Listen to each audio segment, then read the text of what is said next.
Assalamualaikum warahmatullahi wabarakatuh. Perkenalkan, nama saya Sukmawati, NIM E2019-1104. Di sini saya akan memberikan tanggapan PP nomor 7 tahun 2021 tentang pengalokasian usaha bagi usaha mikro dan usaha kecil.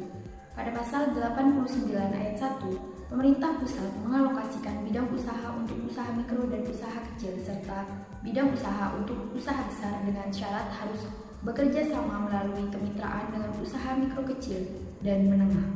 Peran usaha mikro kecil UMK dan koperasi semakin ditingkatkan lagi dalam pengadaan barang dan jasa pemerintah, perlindungan dan pemberdayaan koperasi dan usaha mikro kecil dan menengah. Telah mengatur bahwa UMK dan koperasi akan mendapatkan alokasi 40% pengadaan barang dan jasa pemerintah pusat dan daerah untuk memberikan kemudahan bagi UMK dan koperasi. Dalam PP 7/2021 juga telah diatur mengenai pembayaran uang muka, yaitu pengadaan barang dan jasa dengan nilai kurang dari 50 juta akan dibayarkan penuh.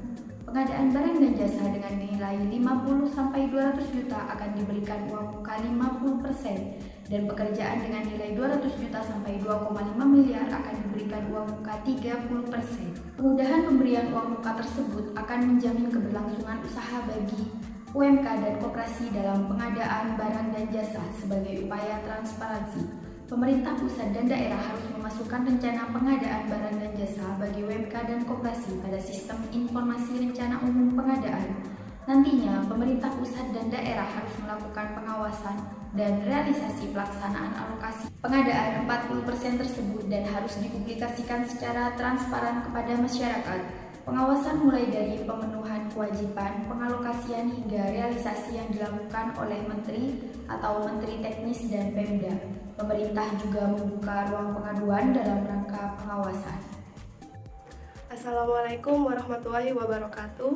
Perkenalkan, nama saya Nurfadia Dwi Amalia, NIM E2019-1116 dari kelas Perbankan Syariah 3. Baik, di sini saya akan menanggapi mengenai UMKM dari aspek perizinan berdasarkan PP nomor 7 2021 pasal 37 ayat 1 dan 3 tentang perizinan usaha berbasis risiko. Nah, jadi perizinan usaha berbasis risiko ini merupakan kategori perusahaan yang berdasarkan tingkat risiko dari kegiatannya usaha tersebut. Nah, jadi UMKM banyak memiliki keunggulan dalam mengoptimalkan pemanfaatan sumber daya nasional. Namun perkembangan masih terkendala oleh berbagai masalah klasik. Salah satunya itu adalah kesulitan dalam mendapatkan legalitas atau formalitas usahanya. Jadi, formalisasi UMKM ini adalah pemberian izin kegiatan usahanya tertentu dan status badan hukum bagi UMKM sesuai dengan ketentuan perundang-undangan yang berlaku. Formalisasi UMKM ini ada dua. Yang pertama, formalisasi perusahaan. Contohnya itu seperti usaha dagang, firma, CV, dan lain-lain. Yang kedua, perizinan kegiatan usaha yang dikeluarkan oleh instansi. Contohnya itu seperti SIUP, izin penambangan, dan izin lingkungan. Jadi, pengesahan badan hukum perusahaan menjadi kewenangan Departemen Hukum dan Hak Asasi Manusia yang dilimpahkan kepada notaris. Dan oleh sebab itu, biaya relatif cukup besar untuk ukuran usaha mikro dan usaha kecil. Peran UMKM dalam mendorong perkembangan pertumbuhan ekonomi negara sangat signifikan. Namun, para menteri UMKM ini tidak didorong dengan pembiayaan yang memadai, sehingga perkembangan UMKM di Indonesia masih tergolong rendah. Pembiayaan UMKM di Indonesia sebagian besar masih mempunyai pembiayaan mandiri, walaupun sebagian kecil sudah mendapatkan pemberian dari pemerintah. Jadi tanggapan saya ini dikuatkan pada pasal 37 ayat 1 dan 3 tentang perizinan usaha berbasis risiko. Mungkin sekian dari saya, kurang lebihnya mohon maaf. Wassalamualaikum warahmatullahi wabarakatuh. Bismillahirrahmanirrahim. Assalamualaikum warahmatullahi wabarakatuh. Perkenalkan, nama saya Anissa Rifqatul Istiqomah, NIM E2019-1118 Perbankan Syariah 3. Baik, di sini saya akan menanggapi pengembangan UMKM atau usaha mikro kecil dan menengah di masa pandemi COVID-19 di Indonesia. Nah, pada saat pandemi COVID-19, UMKM di Indonesia ini menurun dan banyak juga yang mengalami kerugian. Di era 5.0 ini atau di era digital pada saat ini, masyarakat banyak memanfaatkan UMKM digital seperti marketplace dan menggunakan media sosial sebagai teknik pemasaran. Dan jika dikaitkan dengan Peraturan Pemerintah PP Nomor 7 Tahun 2021 Pasal 35 Ayat 5 tentang kriteria hasil penjualan dapat diubah sesuai pengembangan ekonomi. Baik, itulah video tanggapan dari saya. Wallahu muwaffiq ila aqwamit thoriq. Wassalamualaikum warahmatullahi wabarakatuh. Assalamualaikum warahmatullahi wabarakatuh. Perkenalkan, nama saya Rian Maulana, NIM E 2019-1121 dari kelompok 7. Nah, di sini saya akan menjelaskan tentang pemberdayaan UMKM. Nah, pemberdayaan UMKM merupakan langkah yang strategis dalam meningkatkan dan memperkuat dasar kehidupan perekonomian dari sebagian besar rakyat Indonesia. Nah, khususnya melalui penyediaan lapangan kerja dan mengurangi kesenjangan serta mengurangi tingkat kemiskinan. Nah, bagaimana pemberdayaan UMKM tersebut agar semakin berkembang? Nah, dengan mencermati permasalahan yang ada dalam usaha mikro, kecil, dan menengah UMKM sendiri, maka kedepannya perlu diupayakan melalui hal-hal yang seperti contohnya penciptaan iklim usaha yang kondusif, bantuan pemodalan, perlindungan usaha, pengembangan kemitraan, pelatihan, membentuk lembaga khusus, dan memantapkan asosiasi.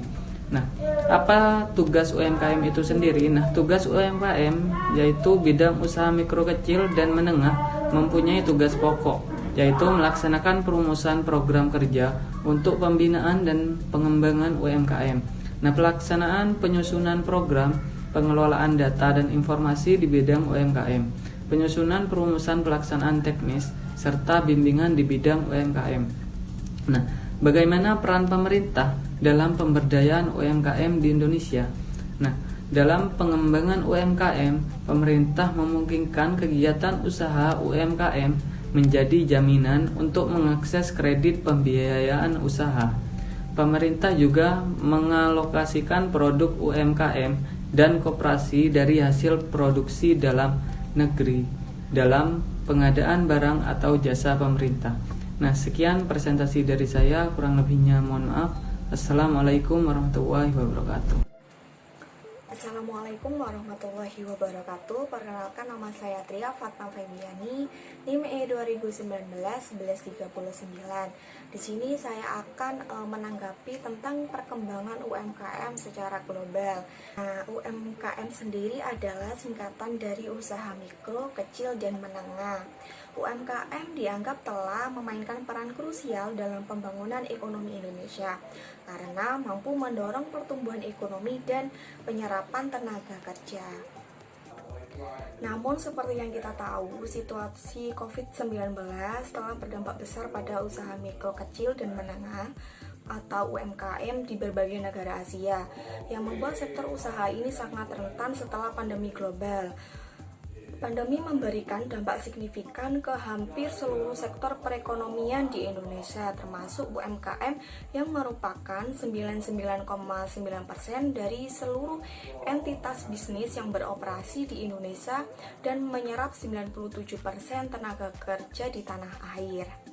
Hal ini membuat para pelaku usaha harus lebih beradaptasi dalam situasi yang tak terduga saat ini.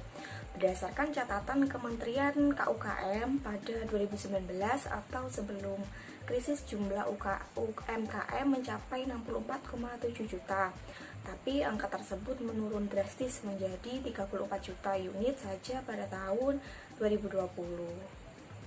Sebagian besar UMKM tersebut gulung tikar karena tidak memiliki ketahanan finansial, akses ke teknologi, pengetahuan teknologi, dan kemampuan untuk melakukan perubahan operasional untuk menyiasati realitas baru atau krisis pandemi.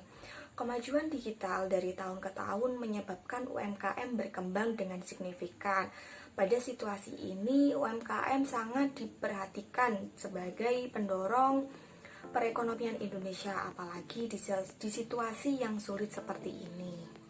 Majunya UMKM di Indonesia tidak terlepas dari perkembangan teknologi yang terjadi saat ini. Beberapa penelitian menunjukkan kalau salah satu faktor yang mendukung perkembangan UMKM adalah karena pemanfaatan sarana TIK atau teknologi informasi dan komunikasi.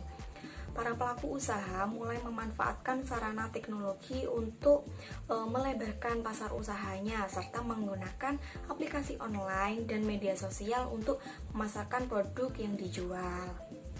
Bahkan di zaman saat ini sistem pembayaran tidak lagi menggunakan uang tunai, melainkan menggunakan uang digital.